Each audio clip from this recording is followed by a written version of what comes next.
आजमगढ़ में दीपू चौधरी हत्याकांड में भले ही परिजनों की मांग पर मौत के बदले मौत नहीं पुली, भले ही हत्यारोपियों के घर पर बुलडोजर नहीं चल पाए, हालांकि यह दोनों मांग पूरी होना संभव ही नहीं था, मगर जमीन के जंग में पहली बार कत्ल के जुर्म में फंसे चौबे परिवार की जिंदगी तो अब जेल में ही कटेगी। चौबे परिवार के बाप बेटे ही नहीं, मां बेटी भी जमानत होने तक जेल में ही जिंदगी काटेंगे, क्योंकि पुलिस ने बाप बेटे के साथ ही मां बेटी को भी गिरफ्तार कर जेल भेज दिया है। जबकि परिवार के नामजद 3 सदस्य अभी भी पुलिस के गिरफ्त से बचे हैं। अब जानिए चौबे परिवार पहली बार कत्ल के जुर्म में कैसे फंस गया है और क्यों जेल में जिंदगी काटने जा रहा है। आजमगढ़ शहर के सिधारी मोहल्ले के चौबाना बस्ती में ब्राह्मणों के साथ ही धोबी जात के लोग भी रहते हैं।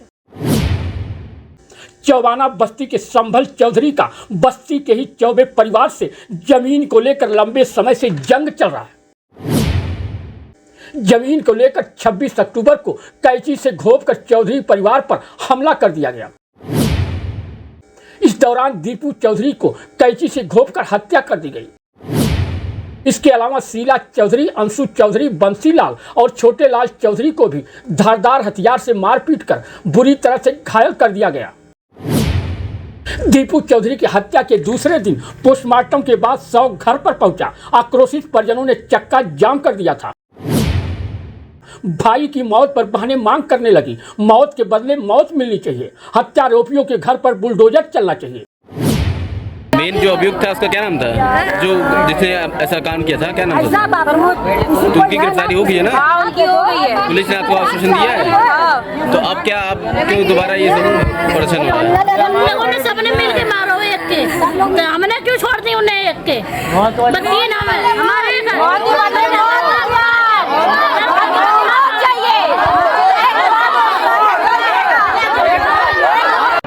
पुलिस समझाती रही कि हत्या के 4 आरोपियों को तो गिरफ्तार कर लिया गया है। इसके बाद भी भाई की मौत पर बहनें शव को उठाने नहीं दे रही थी। बहरहाल पुलिस ने किसी तरह से परिजनों को समझा बुझाकर अंतिम संस्कार कराया। दीपू चौधरी की हत्या और परिवार के सदस्यों को मारपीट घायल करने के मामले में फकीर चौधरी की बेटी शीला चौधरी, अंशु चौधरी, बंसीलाल, छोटे लाल ने सिधारी थाने में तहरीर दी थी। चौधरी परिवार ने सिधारी चौबाना के छोटू चौबे, प्रमोद चौबे, प्रदीप चौबे, मिथिलेश चौबे, सिंकू चौबे और 2 महिलाओं मुन्नी चतुर्वेदी, नेहा चतुर्वेदी के खिलाफ नामजद मुकदमा दर्ज कराया। यानी पुलिस ने चौबे परिवार की 2 महिलाओं सहित 7 लोगों को नामजद किया।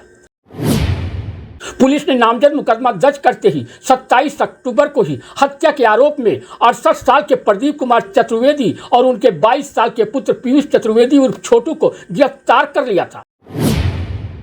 इन दोनों के पास से पुलिस ने हत्या में प्रयुक्त एक चाकू, एक कैंची और लकड़ी का पार्टी चपटदार के साथ गिरफ्तार किया। और दूसरे दिन यानी आज 28 अक्टूबर को चौबे परिवार की मां बेटी भी गिरफ्तार हो गई। पुलिस ने मिथिलेश चतुर्वेदी की पत्नी मुन्नी चतुर्वेदी और बेटी नेहा चतुर्वेदी को भी सिधारी पुल से गिरफ्तार कर जेल भेज दिया।